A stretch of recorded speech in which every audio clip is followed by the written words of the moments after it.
Shalom saudara-saudari yang dikasihi dalam Tuhan Yesus Kristus. Sebelum kita membaca dan merenungkan firman Tuhan, mari kita berdoa untuk meminta tuntunan Roh Kudus. Kita berdoa. Ya Roh Kudus, terangilah kami dan berkatilah kami tiap-tiap pribadi di saat ini. Bapa, biarlah firman ini mendasari dan mengokohkan kehidupan kami, supaya kami hidup di dalam kasih dan anugerah-Mu.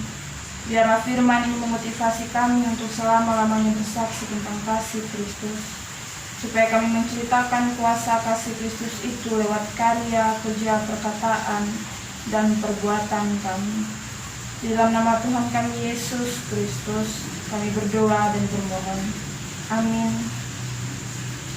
Pembacaan Alkitab di saat ini terdapat dalam Injil Yohanes pasalnya yang ke-15, ayatnya yang ke-13 hingga ayatnya yang ke-14. Injil Yohanes pasalnya yang ke-15, ayatnya yang ke-13 hingga ayatnya yang ke-14. Lembaga Alkitab Indonesia memberikan judul Perintah Supaya Saling Mengasihi. Tidak ada kasih yang lebih besar daripada kasih seorang yang memberikan nyawanya untuk sahabat-sahabatnya. Kamu adalah sahabatku jikalau kamu berbuat apa yang kuperintahkan kepadamu.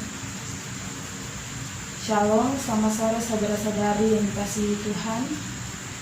Tidak terasa kita baru saja melewati masa-masa Paskah, saat-saat di mana kita merenungkan perjalanan kehidupan iman kita. Berbicara tentang kehidupan, kita manusia pada umumnya adalah makhluk sosial yang tidak bisa hidup sendiri. Di dalam hidup ini kita memerlukan orang lain untuk bisa saling berinteraksi dan membantu di saat kita membutuhkan. Dalam banyak hal kita membutuhkan seorang sahabat yang kita percayai dapat menolong dan mendukung kita. Kalau pada zaman sekarang, anak-anak muda sering menyebutnya dengan sebutan bestie. Berbicara tentang sahabat, berarti ia adalah orang yang dapat menerima kita apa adanya, yang mau mendengar keluh kesah kita, menjadi support system buat kita, dan selalu ada di saat kita memerlukannya. Dan kita tentu memerlukan sahabat yang baik, tetapi juga kita pun harus menjadi sahabat yang baik bagi dia. Namun tidak jarang ada juga orang yang sudah kita anggap sebagai sahabat dapat mengecewakan kita. Anak-anak muda yang terkasih dalam Tuhan Yesus Kristus, jika seorang yang kita sebut sebagai sahabat saja dapat menolong kita di saat kita membutuhkan dia, bagaimana dengan Yesus yang justru menyebut kita sebagai sahabatnya? Marilah kita belajar bersama bagaimana ajaran Yesus tentang bukti persahabatan yang sungguh dalam dia. Saudara-saudari pemuda yang dikasihi Tuhan Yesus Kristus, Injil Yohanes adalah Injil yang unik di antara keempat Injil. Injil ini mencatat banyak hal tentang pelayanan Yesus di daerah Yudea dan Yerusalem yang tidak ditulis oleh ketiga Injil yang lain. Dan Injil Yohanes menyatakan dengan lebih sempurna rahasia tentang kepribadian Yesus. Salah satunya yang akan kita lihat bersama yaitu dalam Injil Yohanes pada pasalnya yang ke-15, ayatnya yang ke-13 hingga ayatnya yang ke-14. Dalam ayatnya yang ke-13 ini berbicara tentang bukti dari kasih, yaitu pengorbanan yang nyata dari seorang sahabat. Hal ini dapat kita lihat pada ayat yang ke-13. Yesus berkata, tidak ada kasih yang lebih besar daripada kasih seorang yang memberikan nyawanya untuk sahabat-sahabatnya. Kata kasih yang dimaksudkan di sini ialah kasih tanpa syarat, yang dalam bahasa Yunani disebut kasih agape. Kata agape sendiri menunjuk kepada kasih yang sifatnya tulus, tidak mengharapkan balas jasa. Kasih yang tidak bersyarat, kasih yang rela mengorbankan dirinya bagi orang yang dikasihi. Kita dapat melihatnya dalam Yohanes pada pasalnya yang ke-13, ayatnya yang ke-16. Karena begitu besar kasih Allah akan dunia ini, sehingga ia telah mengaruniakan anaknya yang tunggal, supaya setiap orang yang percaya kepadanya tidak binasa, melainkan beroleh hidup yang kekal.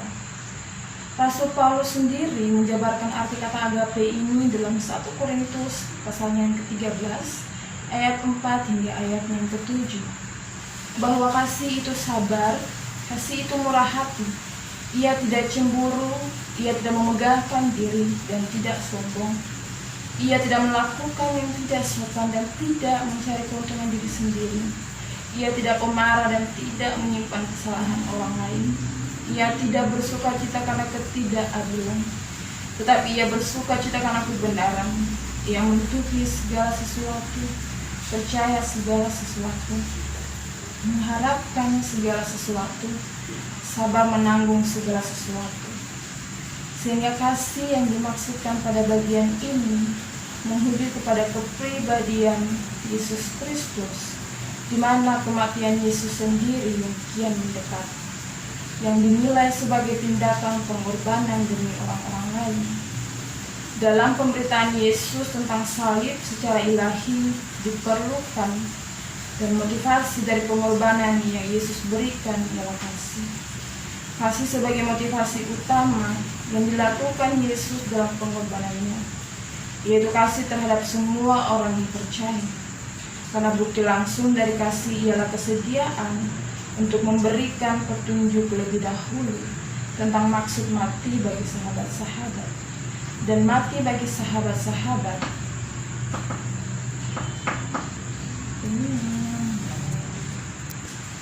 Mati bagi sahabat-sahabat yang dimaksudkan di sini bukan dalam pemahaman mati hanya untuk satu orang saja, melainkan kematian yang menyelamatkan umat manusia secara universal.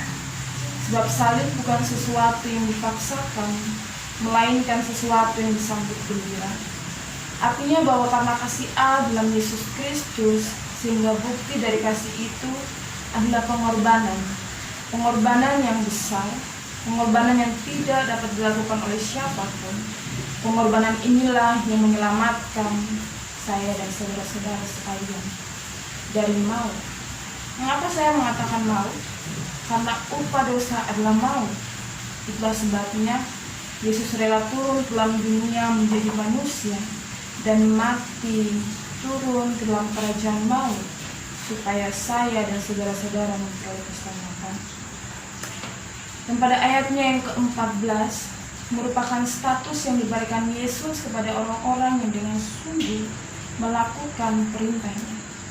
Kata kamu adalah sahabatku, menunjuk kepada suatu tawaran yang diberikan Yesus kepada murid-muridnya pada saat itu, sehingga dia membawa mereka ke dalam relasi persahabatan dengan dirinya. Yesus menganggap mereka adalah sahabat, yang artinya bahwa ada perubahan hubungan dari seorang hamba menjadi sahabat. Makna kata sahabat di sini ialah orang-orang yang memperoleh kepercayaan. Tetapi untuk menjadi seorang sahabat, ada hal-hal yang harus dilakukan kita. Kita dapat melihatnya pada kalimat selanjutnya, yaitu jikalau kamu berbuat apa yang kuperintahkan kepadamu. Yang dimaksudkan dengan bagian ini ialah murid-murid dapat dikatakan sebagai sahabat Yesus jika mereka melakukan apa yang dikehendaki oleh Yesus. Apa yang dikehendaki oleh Yesus? Yang dikehendaki ialah ketaatan. Sebab persahabatan dengan Yesus tidak berarti ketaatan bisa dihilangkan. Taat sendiri dalam bahasa Yunani yaitu hipoktou, yang berarti bahwa penundukan atau kepatuhan kepada otoritas yang tertinggi.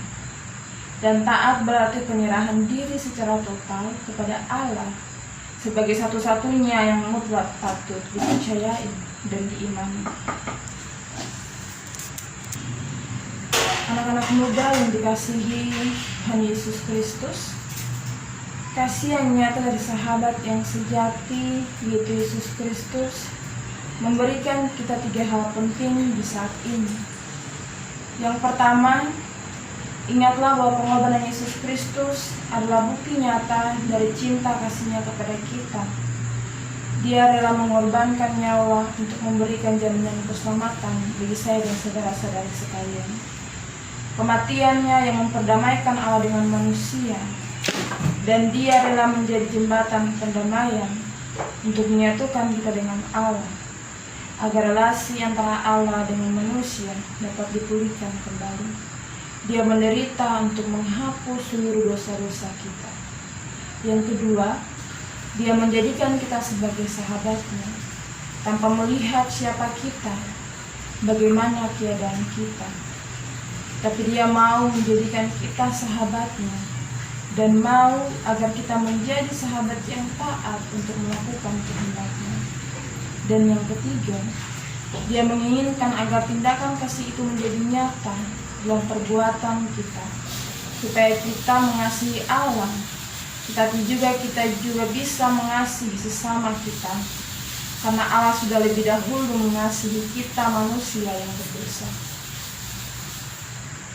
Jika di hari ini kita masih mengatakan bahwa kita mengasihi Allah dengan mulut saja, tetapi hati dan perbuatan kita masih jauh dari apa yang dikehendaki Allah, maka berubahlah. Kasihilah Allah dan sesama dengan tindakan kasih yang nyata. Jangan kita hanya terus menjadi orang-orang yang mau menerima kasih Allah, tapi tidak membagikan kasih itu kepada sesama kita. Kita haruslah menjadi sahabat-sahabat yang rela berkorban untuk orang lain.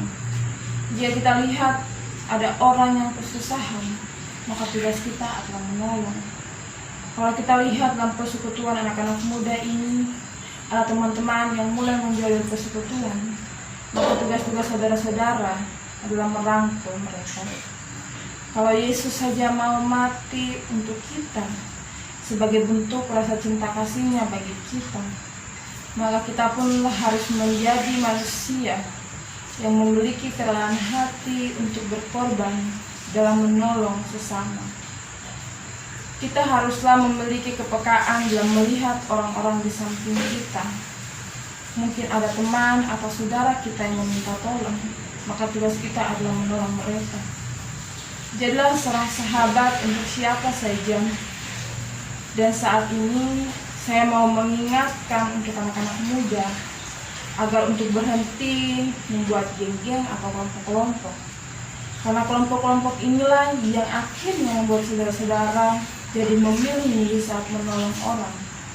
Sedangkan yang diajarkan Yesus tidak seperti itu. Tetapi ajarannya ialah mengasihi sesama tanpa melihat siapa dia dan dari mana dia. Jika Yesus menjadi rela mati bagi kita dan memanggil kita sebagai sahabatnya, maka jadilah sahabat bagi siapa saja, agar buah dari kasih Kristus itu menjadi nampak dalam seluruh perbuatan kita. Amin.